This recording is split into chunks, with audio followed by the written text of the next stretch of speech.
today I'm behind the wheel of a brand new 2022 Jeep Wrangler Rubicon 4xe. Now, what does 4xe stand for? Well, the 4 still stands for 4x4 because this is a Wrangler Rubicon. It still has all the off-road goodies, still trail rated, but the E is new because this is a plug-in hybrid. You can now drive up to 21 miles in pure EV blissful silence. And not only that, you get increased fuel efficiency, increased horsepower and torque, and also you don't have to worry about range anxiety because you do still have a gas motor under the hood that could turn on when you need it to.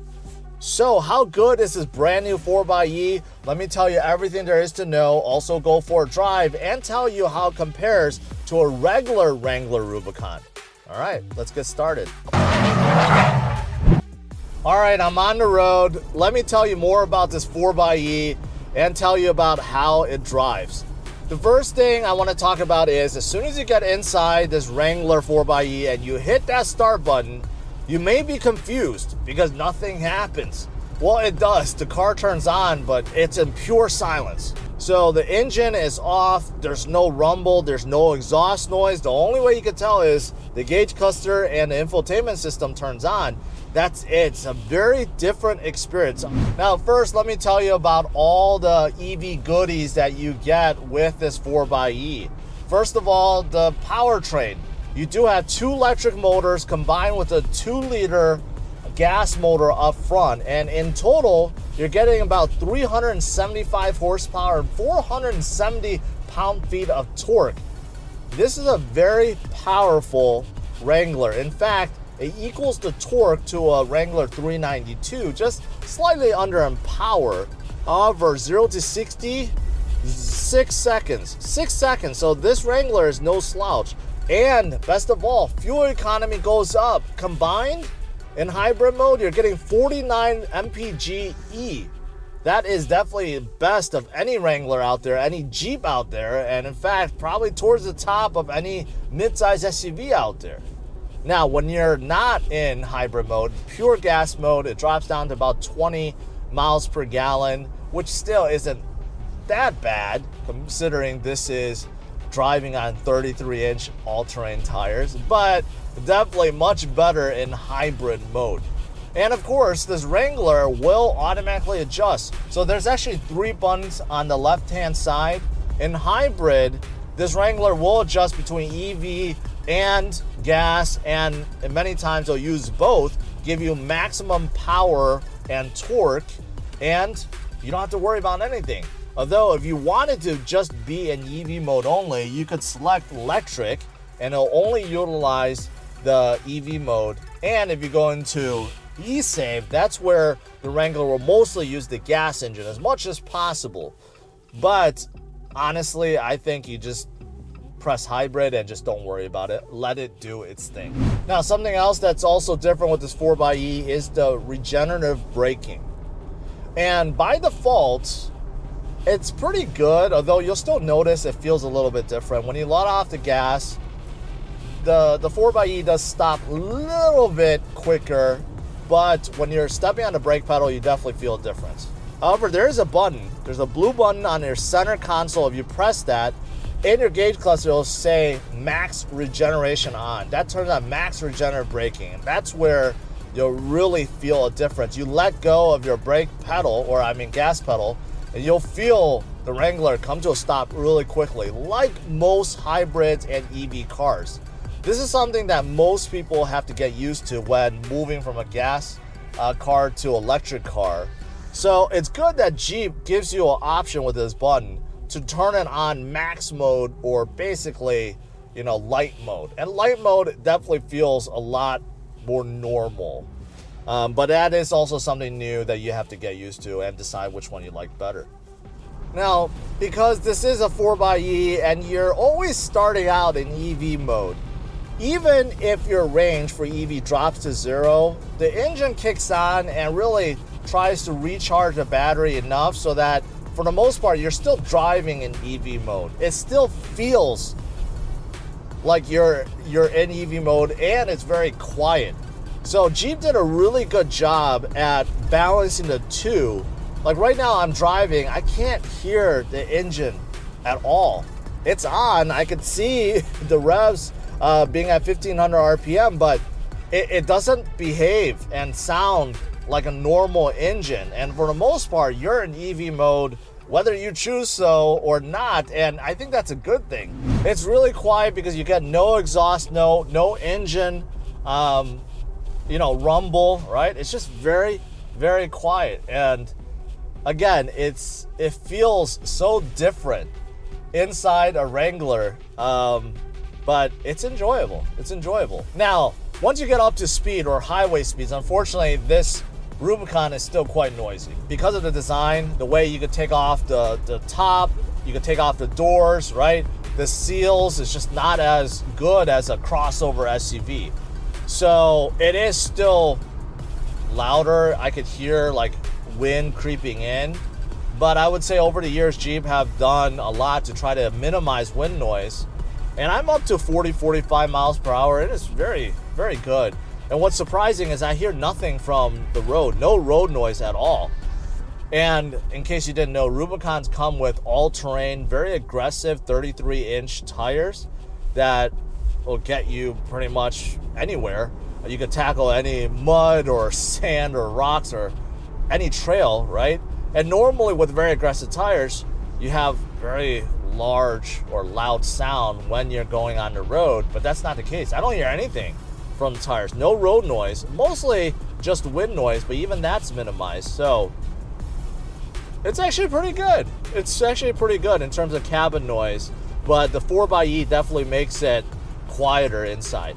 Now, because this is a Rubicon, because of the bigger tires, and because of the 10.8 inches of ground clearance, well, this is a very high riding and tall SUV. So getting in may be difficult for some of you guys that are on the lower side. This Rubicon comes with rock guards, does not come with side steps, but of course you can order side steps, it makes it easier.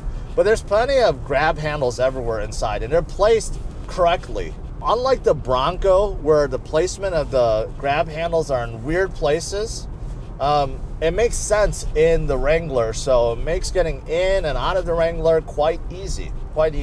And once you're inside, well, you get a nice commanding view because of how high you sit and how high off the ground you are.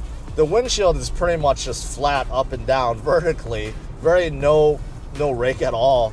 And that makes visibility, front visibility good, side visibility, all around pretty much good. In fact, the rear is actually better than I expected because of large tire, but still I could see out back. Also, the seats are very comfortable. This one is configured with leather seats, Rubicon stitched within the middle, but it looks good, it feels good, and it's very comfortable. Very comfortable, well cushioned, not too aggressive.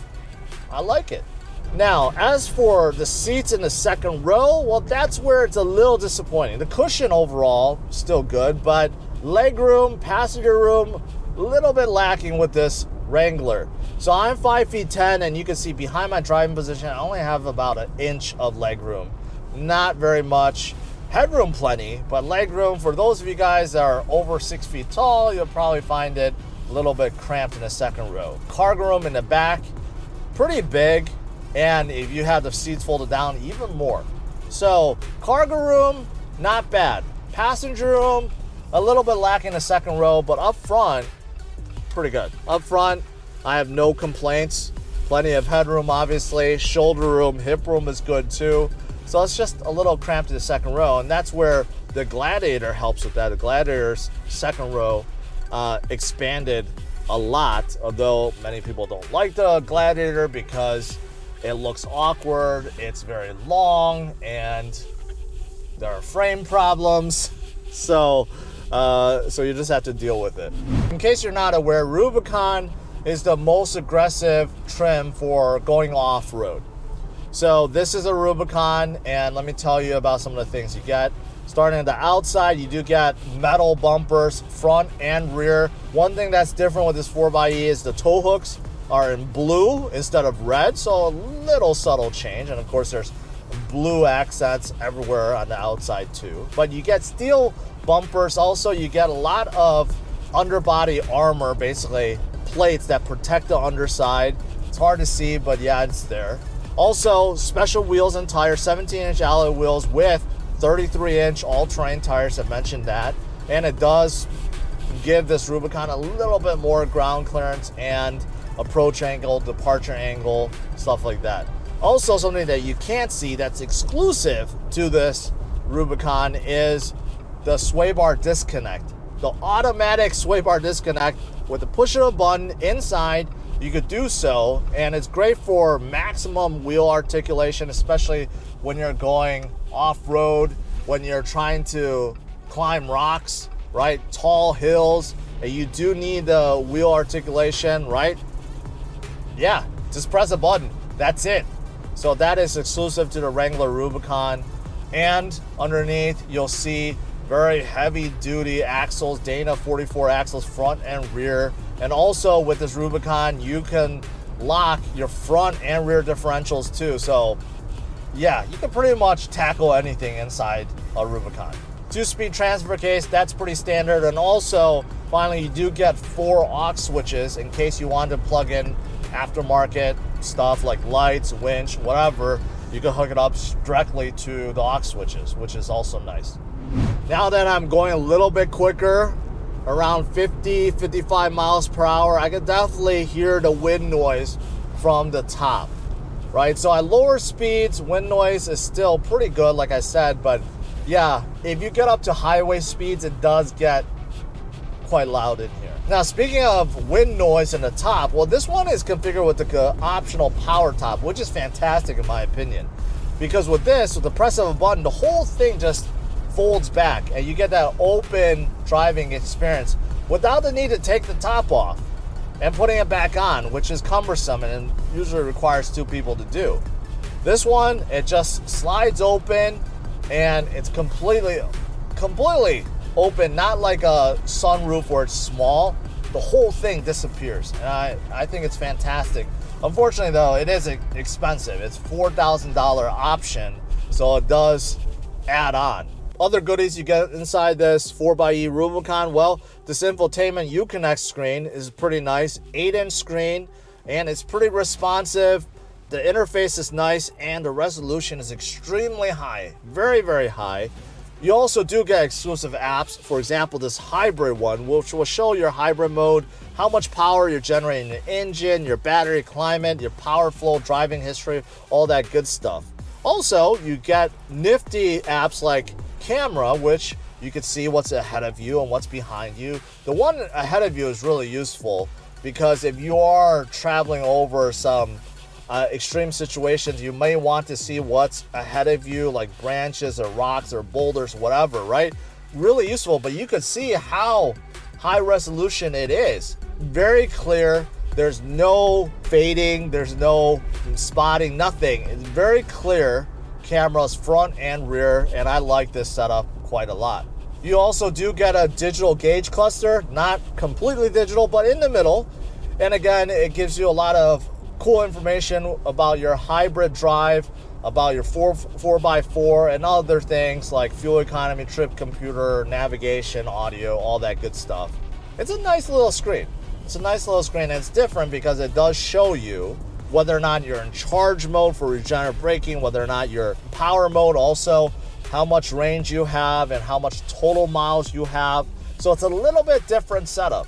Now, unfortunately, some of the standard features, safety features, are optional. So, for example, adaptive cruise control, you have to pay extra for that. Blind spot monitoring, rear cross traffic alert, you have to pay extra for that. Heated seats, heated steering wheel, you have to pay extra for that. So, unfortunately, a lot of the smaller amenity and safety features are optional, which can really add up, along with this nice power top. So you may be wondering about the price then. Well, with the 4xe, you have 3 trim levels. The base is actually Sahara, which starts around $54,000. Then you have the Rubicon, which starts around $57,000, and then you have the high altitude, which is under $60,000. So the 4xe are not cheap, and if you add in options and a power top, you could be well above $60,000. But here's the thing, in 2022, the 4xe got more expensive, about $2,500 more. So if you can find a 2021 4xe, it's much better because you're just paying less and you're getting exactly the same car. Although I know these days it's very hard to find any new cars on the lots, but if you're interested in a 4xe Wrangler, you should definitely look for 2021 if you can, because you're going to save about $2,500. You may be wondering how a Wrangler compares to the brand new Bronco, obviously from Ford. And there are pluses and minuses to both. For example, in terms of engine options, powertrain options, of course the Wrangler wins. You have the 4xe plug-in hybrid, and you also have a 392. Both are not available inside a Bronco. The Bronco just has one configuration, a turbo engine, right? Which is a really good engine, but there's not many options. Of course, Jeep Wranglers have been out longer, so there's a lot more aftermarket parts, a lot more experience in terms of fixing and upgrading, and the community is much bigger. Bronco is just getting started, right? And Jeep still has many advantages. For example, the electronically disconnect sway bar option, right? The grab handles are great. The windows have no problem, where on a Bronco, every time you open the door, the window kind of gets stuck on the trim, and it's just really weird. Yeah, on a Bronco, the grab handles are in awkward positions, right? So there are some things that the Bronco is lacking, but on the other hand, there are things that Bronco excels at too. For example, I do believe the Bronco drives nicer because of the more modern suspension. It's also bigger, significantly bigger on the inside of a Bronco. It actually feels more like a mid-size SUV. And Bronco has advantages too. For example, the mirror staying on when you remove the doors, stuff like that. Recommend you testing both out, trying them out for yourselves before making a decision. And if you want to learn more about Broncos, click above right now or wait until the end of this video where I'll link my previous review videos. Overall, what are my thoughts about this brand new Wrangler Rubicon 4xe? Well, I gotta say I'm a fan. After driving so many Rubicons in the past and Gladiators in the past, I feel like this is definitely a step up. In fact, this is the best driving Wrangler I've ever tested. I definitely do think the electric motors and this new hybrid mode definitely adds to this Wrangler in a big way. The drive just feels better. It's quieter too. I mean, everything about it just feels like it's better with no compromise, right? Because you still have that gas motor, so you don't have to worry about range anxiety, and none of the off-road goodies have been removed, right? You still get all the off-road goodies, so there's no compromises. There's only pluses. So I'm a big fan of this new 4xe, and I do think that overall as a daily driver, it's not bad. Two big faults are the wind noise at high speeds and the steering, which is still very loose and has always been like that forever. So that has not been fixed. It's very loose, unprecise, but I do like the steering wheel still. Steering wheel leather feels good. So besides those two faults, I think this Wrangler's pretty darn good. The one thing that you have to judge is whether or not this 4xe, this plug-in hybrid powertrain and the features you get is worth the price tag. Because like I said before, this 4xe is not cheap.